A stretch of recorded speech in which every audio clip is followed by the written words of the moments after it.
स्वामी विवेकानंद को तालियां इसलिए मिली कि बाकी सब लेडीज एंड जेंटलमैन कह रहे थे। जब मैंने रिसर्च किया, मेरी लुई बर्ग नाम की महिला ने 6 ग्रंथ लिखे स्वामी विवेकानंद की विदेश यात्राओं के, Swami Vivekananda in the west new discoveries इस नाम से।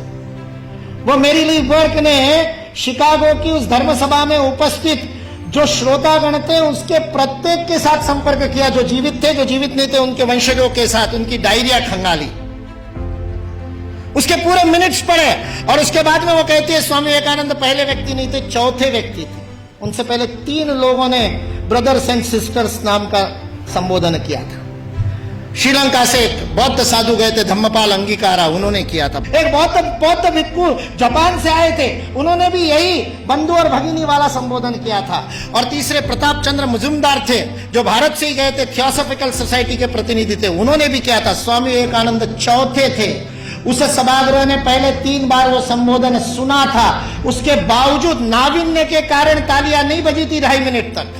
उसके बावजूद 2.5 मिनट तक तालियां बजी, क्योंकि वहां खड़े हुए व्यक्ति के अंदर वह भातृत्व का, वह बंधुत्व का, वह अपनत्व का, वह आत्मीयता का, मेरा कोई है, इस प्रकार का बोध उस वाणी के माध्यम से श्रोताओं के साथ जुड़ा था।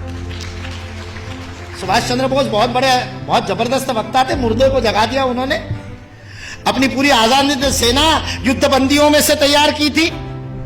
हारे हुए युद्धबंदियों के कैदियों के बीच में ऐसे प्राण फूंकते कि आजाद हिंद सेना की स्थापना हो जाए। वो सुभाष चंद्र बोस कहते हैं आज स्वामी विवेकानंद जीवित होते तो उनके पैरों में मैं बैठा होता। उस सुभाष चंद्र बोस को किसी ने पूछा कि स्वामी विवेकानंद के शब्दों का असर क्यों हुआ, तो उन्होंने अपनी वो कवित्वमय वक्तृता में कहा था, जो बात होठों से बोली जाती है होठों तक पहुंचती है, जो बात गले से बोली जाती है मेरे जैसे चिल्ला चिल्ला के वो गले तक पहुंचती है, कभी कभी गले उतर भी जाती है, लेकिन हृदय तक वही बात पहुंचती है जो हृदय से कही जाती है। और स्वामी विवेकानंद के शब्द हृदय से कहते हैं। सारा 1.5 महीने का अपमान विष का प्राशन करने के बाद ये शिव वहां खड़ा होकर के कल्याण के मंत्र बोलता है और अमेरिका निवासियों को बहनों और भाइयों कह करके बोलता है, जिन अमेरिका वासियों ने उसको खाने के लिए नहीं दिया था, दर दर की ठोकरें खाने पर मजबूर कर दिया था, यू ब्लैक गेट आउट कह करके जिसका हर दरवाजे पर स्वागत हुआ था, 1.5 महीने तक अपमान सहने के बाद उस अपमान के विष को पी करके भारत का हिंदुत्व का सच्चा प्रतिनिधि जिसने गर्व से कहो हिंदू है, उस दिन 11 सितंबर को पहली बार बोला था कि मैं गर्व से कहता हूं कि उस हिंदुत्व का मैं प्रतिनिधि हूं। बस स्वामी विवेकानंद सच्चे अर्थ में प्रतिनिधित्व करता है और उस पूरे सभागार को ही नहीं, पूरी अमेरिका को अपने भातृत्व बोध से बोधित करता है। ये भारतीय संस्कृति की वैश्विक अवदान है, वसुधैव कुटुंबकम का भाव है। हमारे यहां किसी भी सामूहिक गतिविधि का सर्वोच्च आदर्श परिवार है। यदि आप अपने संस्था में परिवार का भाव स्थापित नहीं कर सके तो उस संस्था का नेतृत्व करने का आपको अधिकार नहीं है। यह भारत का बोध है। मैं कहता हूं ये कुछ नहीं बिगाड़ सकते, ये विकृति फैलाने वाले कुछ नहीं बिगाड़ सकते, क्योंकि इस देश का समाज जीवंत समाज, और जो शरीर जीवंत होता है उसके नाक में धूल का कण जाता है तो छींक मार करके भगा देता है। भारत ने भी छींक मार दी तो भाग गए बेचारे, कहां जाएंगे। और आज जिस बात के ऊपर हंसते थे उन सारी बातों को स्वीकार करने के लिए विश्व मजबूर है, विवश है। एंगस मेडिसन नाम के एक अर्थशास्त्री को काम दिया गया सन 2000 में।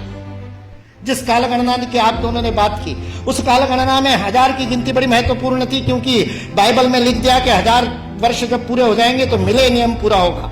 और मिलेनियम का बाइबलिकल अर्थ है कि उस दिन वापस आएगा क्राइस्ट, और उसके बाद में सबका जजमेंट होगा और सबको कौन किसने पास में बैठेगा वो तय होगा, और जिसने नहीं माना होगा उन सबको जहन्नुम में भेज दिया जाएगा। 1000 साल बाद हुआ नहीं तो सबको लगा 2000 साल बाद होगा। इसलिए 2000 बड़ा महत्वपूर्ण वर्ष था। बहुत सारे सम्मेलन हुए सारी दुनिया में, और उन सम्मेलनों के बीच में दुनिया के सर्वाधिक विकसित देशों का जो संगठन है OECD, organisation for economic cooperation and development, जिसके लिए विश्व के सर्वाधिक GDP वाले पहले 7 थे, अब 15 हो गए, 16 हो गए देशों का वह संगठन था। उस OECD ने सन 2000 में एंगस मेडिसन नाम के अर्थशास्त्री को यह काम दिया कि वो विश्व का आर्थिक इतिहास लिखे। और चूंकि उनकी गणना, उनकी हिस्ट्री 0 ईस्वी से शुरू होती है, तो एंगस मैडिसन को भी काम दिया 0 ईस्वी से 2000 ईस्वी तक 2000 वर्ष का आर्थिक इतिहास लिख दीजिए। उस पुस्तक का नाम है economic history of the world millennial perspective by Angus Maddison. OECD.org इस वेबसाइट से आप डाउनलोड कर सकते हैं। 2000 वर्ष का आर्थिक इतिहास लिखा है एंगस मैडिसन ने। और वह एंगस मैडिसन कहता है कि पहले 1500 वर्ष 0 ईस्वी से लेकर के 1490 तक 99 तक सारे विश्व के जीडीपी में लगभग 2/3 66% योगदान देने वाला देश कोई था तो वो भारत देश था।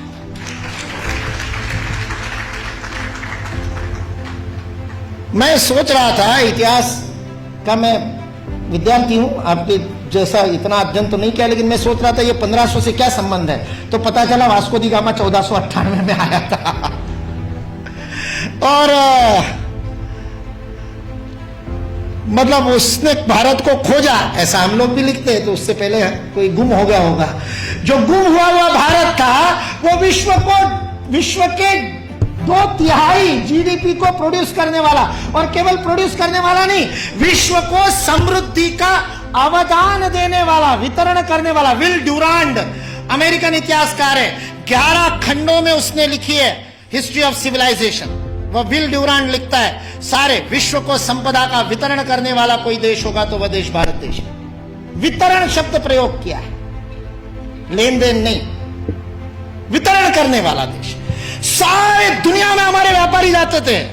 वो वास्को दी गामा को भी हमारे ये गुजरात का व्यापारी, वास्को दी गामा ने अपनी डायरी में लिखा है, वो गुजरात का व्यापारी पानी के जहाज लेकर के उसको मिला साउथ अफ्रीका में। उसको तो भारत मिला नहीं था। इसने कहा अच्छा भारत खोज रहे हैं, चलो मैं ले चलता हूं। उसको मसाले भरने थे, इसलिए वो कालीकट गया, इसलिए वास्को दी गामा को कालीकट ले गया, नहीं तो भरूच ले आता गुजरात में। फिर हमारे इतिहास वाले लिखते कि वास्को दी गामा भारत को खोजता खोजता भरूच पहुंच गया। वास्को दी गामा को भारत के व्यापारी कान्हा भाई ने खोजा, मिल गया, और उसको कहते को भारत खोजने, चल भाई मैं दिखाता हूं, चल मेरे साथ, और साथ में ले। ये वास्को दी गामा ने अपनी डायरी में लिखा है, वो बेईमान नहीं है, उसको छिपा करके इतिहास की किताबें लिखने वाले बेईमान। वास्को दी गामा की डायरी का उद्धरण दिए बिना हमारे को गलत इतिहास पढ़ाने वाले बेईमान है। वास्को दी गामा ने तो ईमानदारी से लिखा है। उसने ये भी लिखा है कि उस कान्हा भाई के जहाज मेरे जहाजों से कई गुना अधिक प्रगत थे। 40 खेने वाले लगाने के बाद भी मेरे जहाज को उतनी गति नहीं थी, जो उससे 3 गुना बड़े 3 मंजिल वाला जिसके ऊपर डेक था, ऐसे जहाज को केवल 16 नाविक खेते थे। ऐसा कान्हा भाई का जहाज था। भारत की विज्ञान और तकनीकी की स्थिति अंग्रेज इस देश में आए तब सारे विश्व से अधिक उन्नत थी। ये अंग्रेजों में से कुछ ईमानदार इतिहासकारों ने लिख करके रखा। इसलिए जो इस गलतफहमी में है कि अंग्रेज इस देश में नहीं आते तो भारत में तो कोई विज्ञान ही नहीं होता, वो इस बात को समझ ले कि अंग्रेज इस देश में नहीं आते तो केवल भारत का ही नहीं, विश्व का विज्ञान आज है उससे अधिक प्रगत होता।